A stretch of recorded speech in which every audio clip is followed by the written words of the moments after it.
Hi everyone, welcome to a brief kind of talking video. I'm not going to screen share because that might make you a little bit dizzy, but mostly just to give you some coaching tips for how to engage with this activity.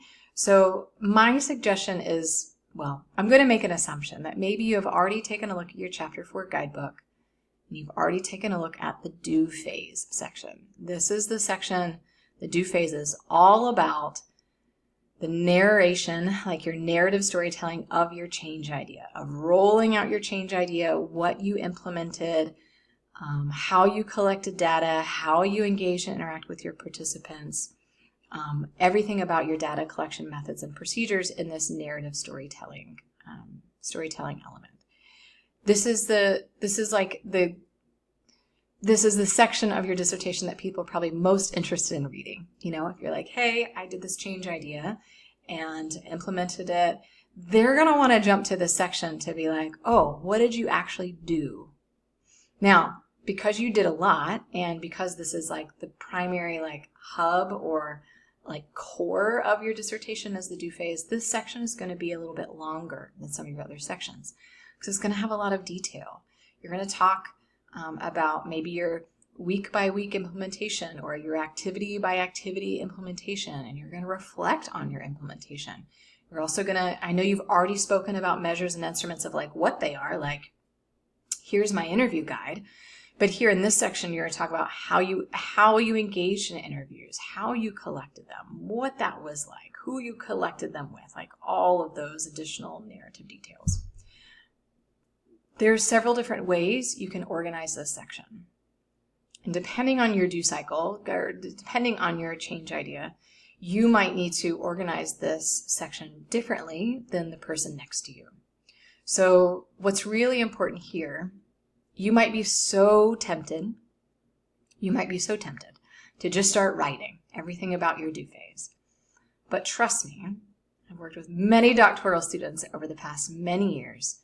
This section in particular, if you can outline it and get your ideas organized, you might find that there's some thinking, there's some like precursor thinking, some planning to actually writing up your do phase that's going to be really helpful, and it's going to help the writing aspect of this part of your dissertation chapter go so much more smoothly. Like, trust me. So as part of this outline activity, there are 3 sample outlines that I'm providing for you. And they're general in nature, but you should be able to take a look at each of the 3 and see how they're kind of different.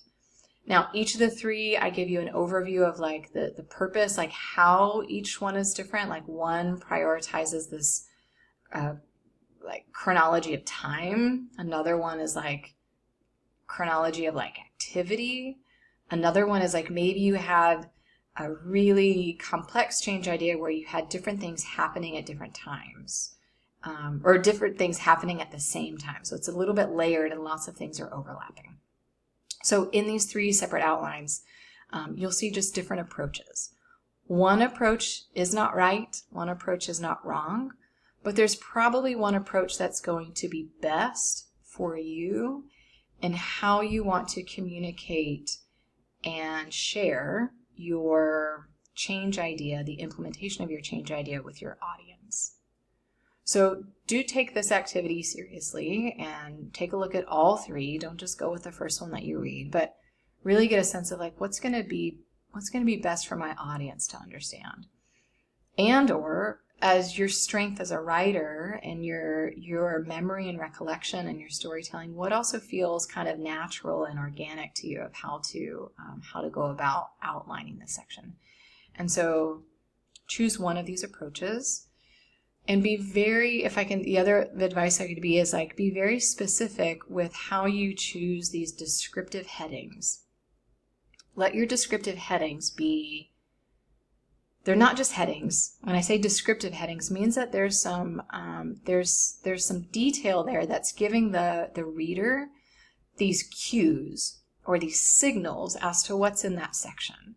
So if your headings are part 1, part 2, part 3, part 4, all that communicates to me is there are 4 parts.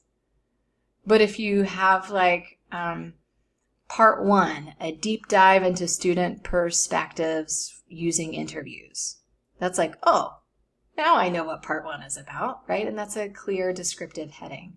Your descriptive headings might just be a phrase, or they might have like a phrase and a subphrase, right? Like a title and a subtitle, where you might have part 1, colon, a deep dive into student perspectives using interviews, right? So you can organize those as you need to.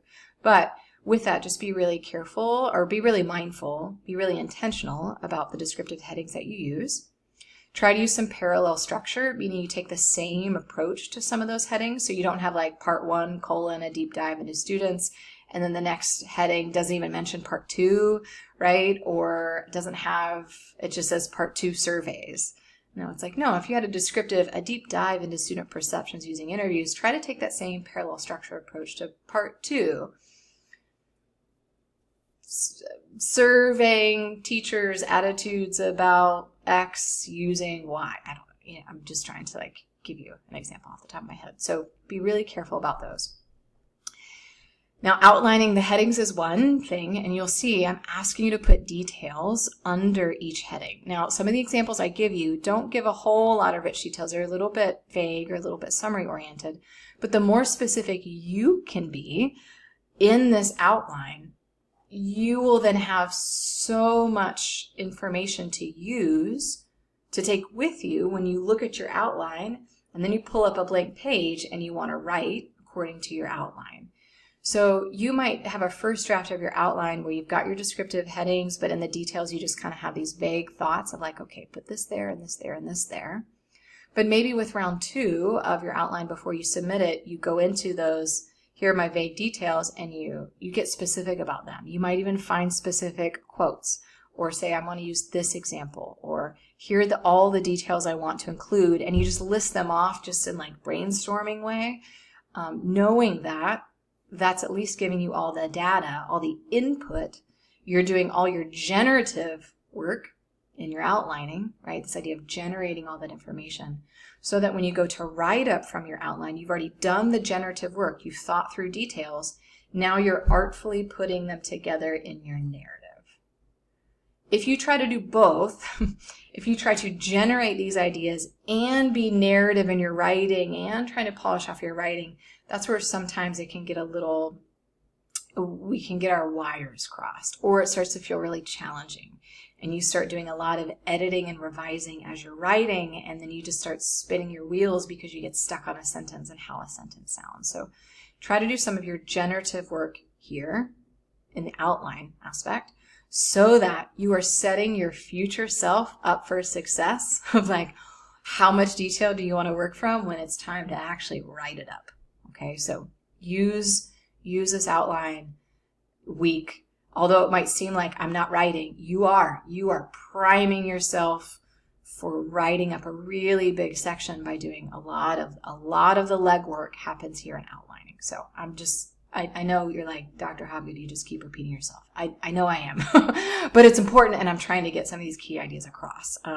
Just trust me. I've seen students try to write from nothing, try to be generative as they're trying to write up, 10, 12 pages, and it's like, they get stuck and they get exhausted, and then they get burnt out and they get kind of feel defeated. So be generative in an outline format here. Prime your future self. Get ready for your future self.